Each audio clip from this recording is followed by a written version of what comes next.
Lions prioritize going to have like a mech carrier or something for themselves. In theory, that could be the keeper if you don't want to go for the axe build. What about Cloud9? They still have their carry left. We're looking at early team fighting power and some lane domination. They should be good to go, I think, for the first 15 minutes of this game. Would you like to see them transition into... okay. I mean, I would have suggested Clockwork, but I did not think you. Yeah, for Cloud9, I like the idea, like, Hero to go with the Viper. Yeah, Viper doesn't see necessarily that fast.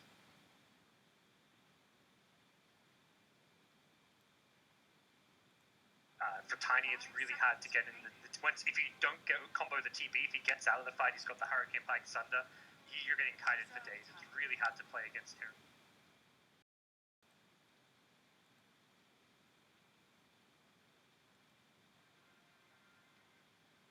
Oh, yeah.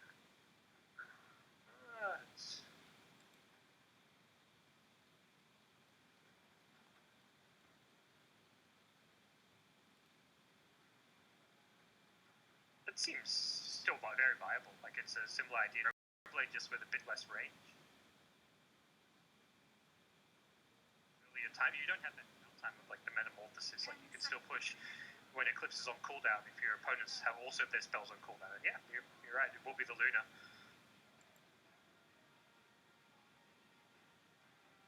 With you on that, I think you're spot on the money of pushing carry here.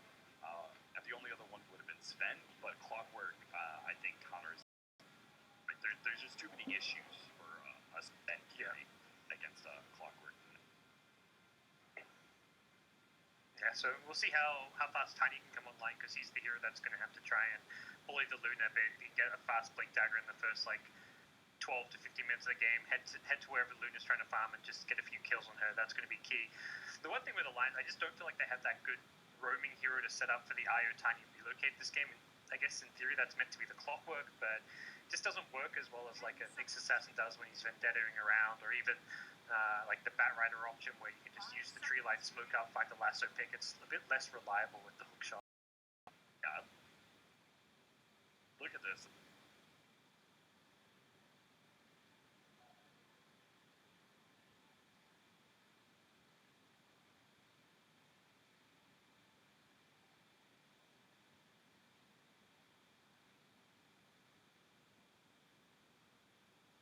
Lions,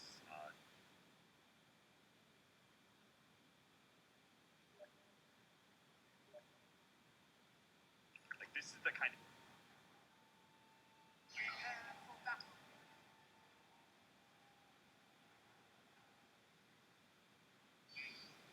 Perhaps the scaries have some shenanigans. Dire side, they do.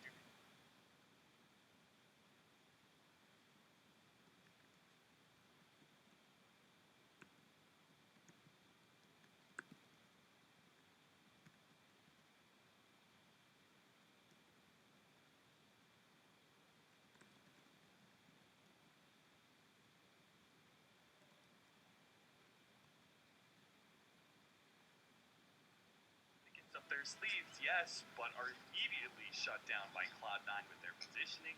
They were well prepared for what Alliance was about. Lawyer's got another roll, but can't really roll onto the tether escape of the IO. They were well prepared indeed. I mean, and by what I said with Alliance being perhaps the scariest level 1 team to be missing, but teams are ready. Like, if you're ready for them, and they had 5 heroes protecting the top bounty room, like, that's like a... Very rarely will you see 5 heroes right around that area, but they know Alliance very well. They're ready for them, and they take them down. Yeah, I mean, Alliance was always like the scariest like rope shot team. You know, like you always had to be prepared against Alliance in that level 1 category, because you never located hunting at SS5. Are they making Roach level 1? Are they doing all putting things here? But at 9, knowing Alliance's reputation, seemed to run some preparation as such. Hester Joe's going to have to deal as an offlaner against EGM DOTA as he feels a little bit of pressure. He's going to be starting up here rather than trying to move out. Meanwhile, bottom, Jonas of Bot, solo offlaner, has to go up against Ryan, Disruptor, and a Luna. A lot of damage there, but Jonas of Bot is looking to make it. He's pushing back the Yeah, not the easiest. Offlane the Enigma with the balls makes his time have that rage creep deny, taking away a ton of XP, as well as securing yourself some fun wave back. So because of that, but he's hit level 2 now, should be able to fall back. Sort of both of his camps by the off, so that's through that early road to that jungle there, but and then deward some of this. A lot of people theory with these bad, it's going to be super bad. Picked up model. For example, the CA. Give him quite a bit. Foley's just been very specific, just that the has had quite strong teams incomplete. What do you think about the list? Where do you think? Heavily underpicked on the based on, like you mentioned, the bounty room mobility. In theory, even more with there being more jump, more runes on the map, like the greater emphasis on like control the map, taking things that's in theory where the reload capable is more powerful, but things have developed. It just seems like the game his laning stage isn't used to be, and that's where teams have drafts where they just a lot more contest in the off lane, a lot more like 2-1-2 sebs, and that do well against like these aggressive lanes in the off lane. Helped with 2-minute step as hurt was. No, because I mean the back position hero. If anything, I mean he sometimes struck his other 4 position heroes more because when I was scared of a game. The thing is when there's or something missing, you're worried about. But that hero could just be bounty runes roaming around. What's up? It's to get a kill. When I pop get a kill, it's just to like out and heal up a team. Right? He needs those stats as like as a hero. He has received pretty big nerfs based on the jungle. Not just that, Bob gonna allow when he needs it. Against Viper. Does seem to be going well. 22, 19, and 3. So Limp is 7 edge now. I'm feeling a similar role where that's just where like, I feel like Earthstorm do a lot more. Right now there's vision, so they're able to keep and know where he is moving on the map. But all in all, it's still a lot more of it for the most part to run that one. Nurse Spirit than the IO. Obviously, in line with the IO tiny, and they're going to look to capitalize on that.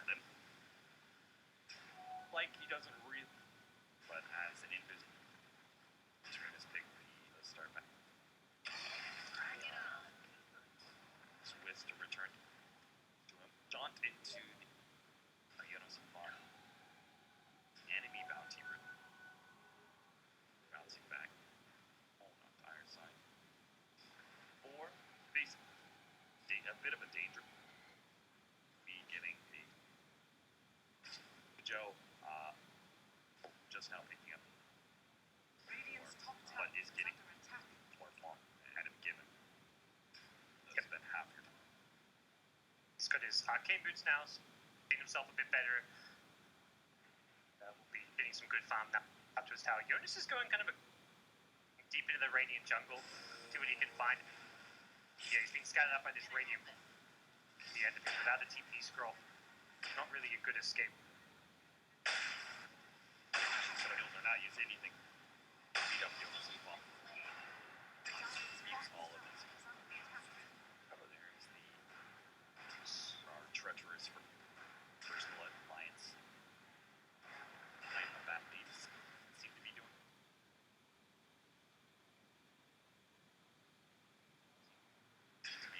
Mid where he's makes a large part. Nicely played. Around this one it looks like. Last meeting's activation does activate. So very nice flow there from the boys. Alliance. Backline.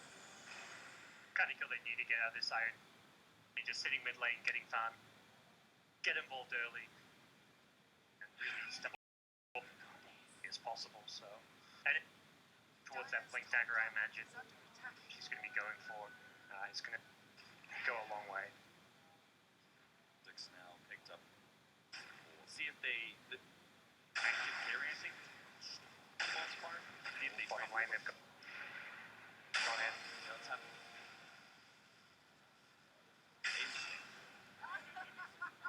pressuring this rotate this coddle down to the bottom. Pushing over aggression doesn't come out anyway. Give us some fun. Yeah. EP and I think the IO. That's the problem. Like that, you can't. If anyone tries to TP in on that extended duration TP, punish available. It's not level 6, so like they probably even made the doesn't have a TP of his own, so he's just statically farming the lane, which is wrong with that. Limp wants to farm as well. Fulton caught underneath that tower, perhaps just caught by surprise by the ward.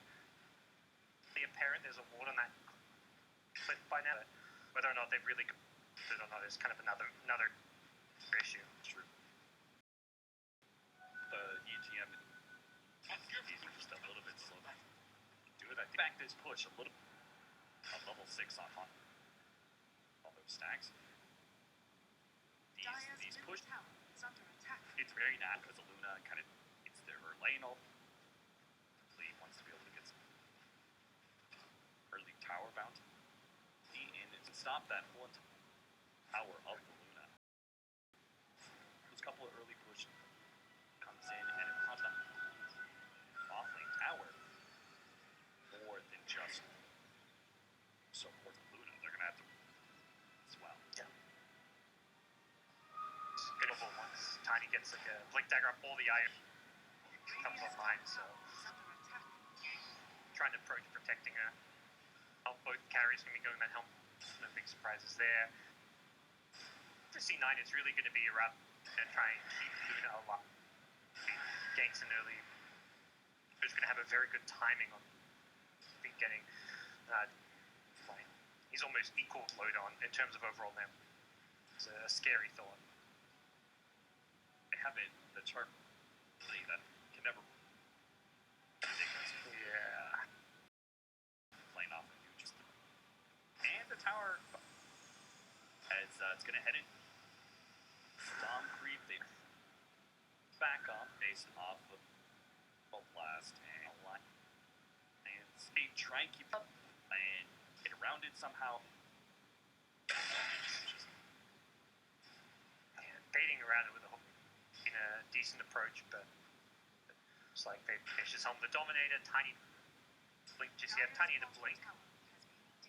You look to fight around the hook shot, but like, let's finish up Blink first. Here level 6 wasn't available. Now in the mid lane, and this is where some good threat from the Alliance side, so I think they want to try and be the aggressor. We're going to be the ones taking the fight by a relocate. If you're the ones something's off, they've got to smoke. Boards, even though they ideally want to be the one not getting caught totally by surprise by Alliance. These are very disruptors. From talk about that big like the limb. It's back, Monster's ready. This really should not be. Nine are not going to stick around and punish Locate back. Hero prone to getting ganked, so yeah.